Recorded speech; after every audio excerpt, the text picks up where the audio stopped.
J'ai choisi Crea Cuervos parce que c'est un film qui m'avait bouleversée la première fois que je l'ai vu. D'abord parce que moi j'ai un attachement fort au monde de l'enfance et une immense nostalgie de ces moments-là de la vie où les choses sont a priori plus simples, en l'occurrence pas pour Anna, le personnage du film.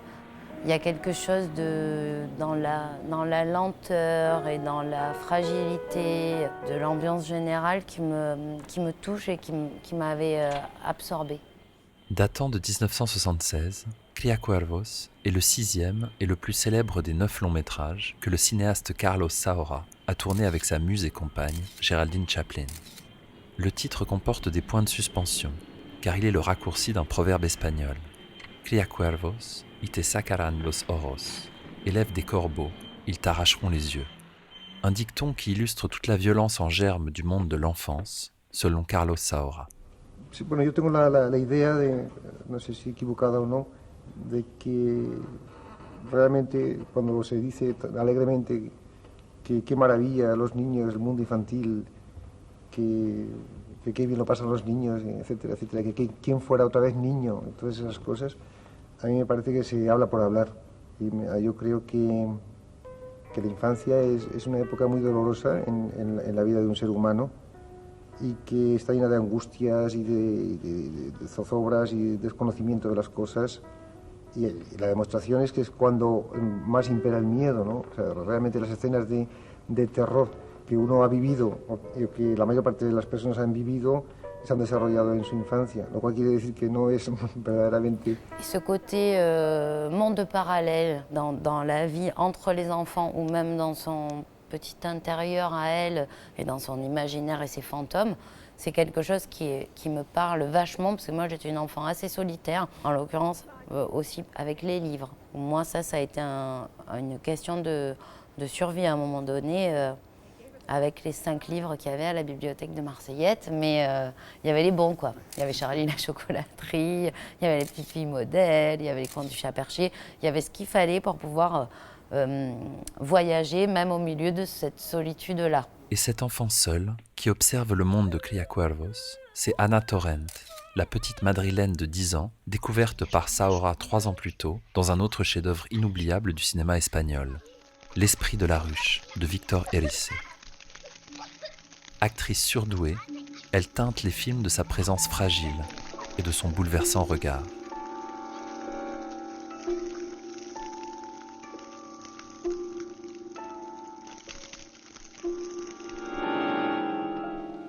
Ana Torrent devient ainsi un visage du cinéma espagnol d'après Franco.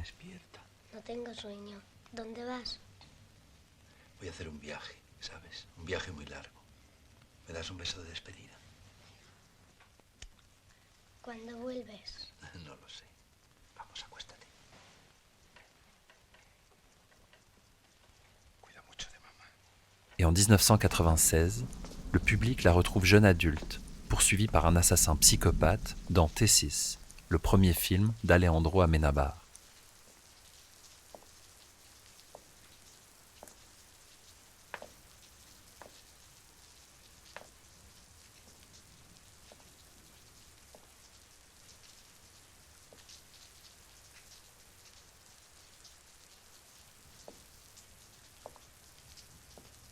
Mais revenons à Cria Cuervos. Sa poésie, ses détails surréalistes à la Buñuel,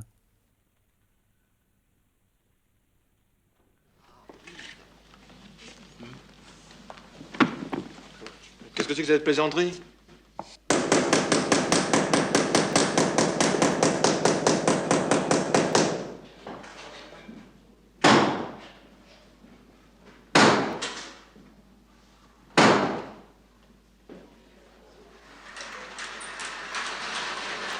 ou encore Un verre de lait, tout droit sorti de chez Alfred Hitchcock.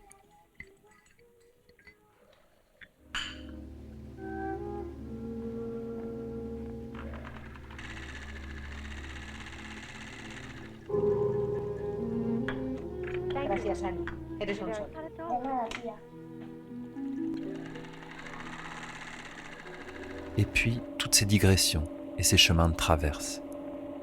Et en même temps, ce côté frontal, c'est ça qui fait tout le relief et qui fait les cassures de rythme aussi, parce qu'on est dans une forme de lenteur, et puis tout d'un coup, on va avoir quelque chose d'hyper violent.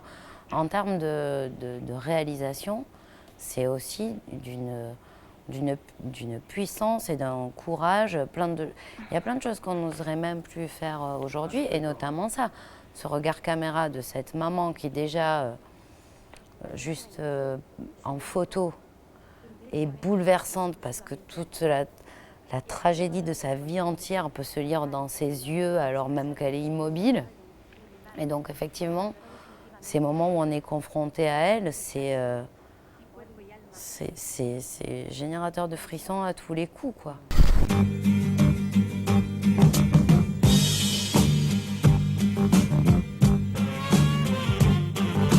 Hoy en mi ventana brilla el sol y el corazón se pone triste contemplando la ciudad. ¿Por qué te vas? Impossible de présenter le film sans parler de sa musique, et en particulier du titre Por qué te vas, chanté par Jeannette et écrit par José Luis Perales. Passé inaperçu à sa sortie, mais qui deviendra grâce à Cría Cuervos un tube international. Saora, cependant, a dû imposer son choix, car l'équipe trouvait la chanson trop légère.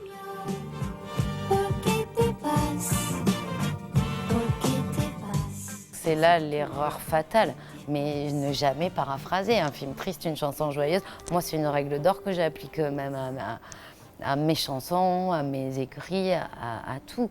C'est ça qui va faire la tragédie ressort du fait que cette chanson aussi soit légère. Quand elle est assise sur le canapé, qu'elle met son petit vinyle avec sa tête qui est tellement bouleversante, et l'identification et la peine qu'on partage avec elle et le vide et la solitude, et que tout d'un coup il y a cette musique faussement légère d'ailleurs, et qui raconte finalement l'abandon de ses deux parents, parce que c'est aussi une des traductions possibles du scénario de la vie de cette petite fille. Et le film s'ouvre sur la mort de ce père militaire, absent, intimidant, infidèle, qui ne va pas s'en rappeler la mort d'un autre général, quelques mois avant la sortie de Cría Cuervos.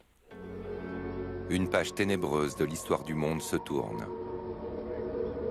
Le dictateur Francisco Franco est mort. Franco, le général qui a régné près de 40 ans sur l'Espagne. Franco, la plus longue dictature du XXe siècle. Carlos Saura devient alors le grand cinéaste de la fin du franquisme et incarne un renouveau du cinéma espagnol, inspiré par Buñuel, qui affronte les foudres de la censure et ose rebattre les cartes du réalisme au cinéma. No sé, yo creo que la barrera entre lo que llamamos realidad y la imaginación es tan sutil, a veces inexistente, ¿no? Porque no sabemos muy bien en qué realidad estamos, ¿no? O sea, creemos que estamos en una realidad muy concreta y resulta que no estamos en esa realidad. Conocemos muy poco de esa realidad, o sea que es una falsedad. La realidad es demasiado, la palabra realidad es demasiado amplia, ¿verdad? Para que podamos hablar de que la conocemos. No la conocemos, conocemos parcialmente cosas.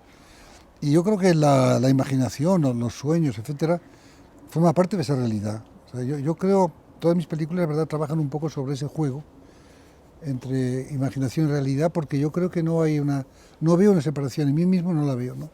No veo una gran diferencia entre lo que uno puede escribir o soñar o desear, o una película mismo, ¿no? Las películas, ¿por qué se hacen? Yo a veces me los planteo, pero no tengo una explicación para eso.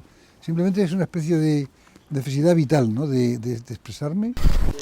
Qu'est-ce qu'on a oublié? Ben ouais, on a oublié que je suis pas à Narbonne ce soir, alors que j'aurais vraiment aimé revoir ce film avec le public narbonnais et partager un moment d'échange autour à la fin de la diffusion. Donc ce sera un partage mystique, mais j'ai hâte, ouais, que les Narbonnais revoient ce film, et je suis presque sûre qu'ils seront pas déçus par ce choix, parce que moi-même, rien que d'en parler, j'ai envie de le revoir. Tu vas te régaler à monter ça, mon pauvre Charles.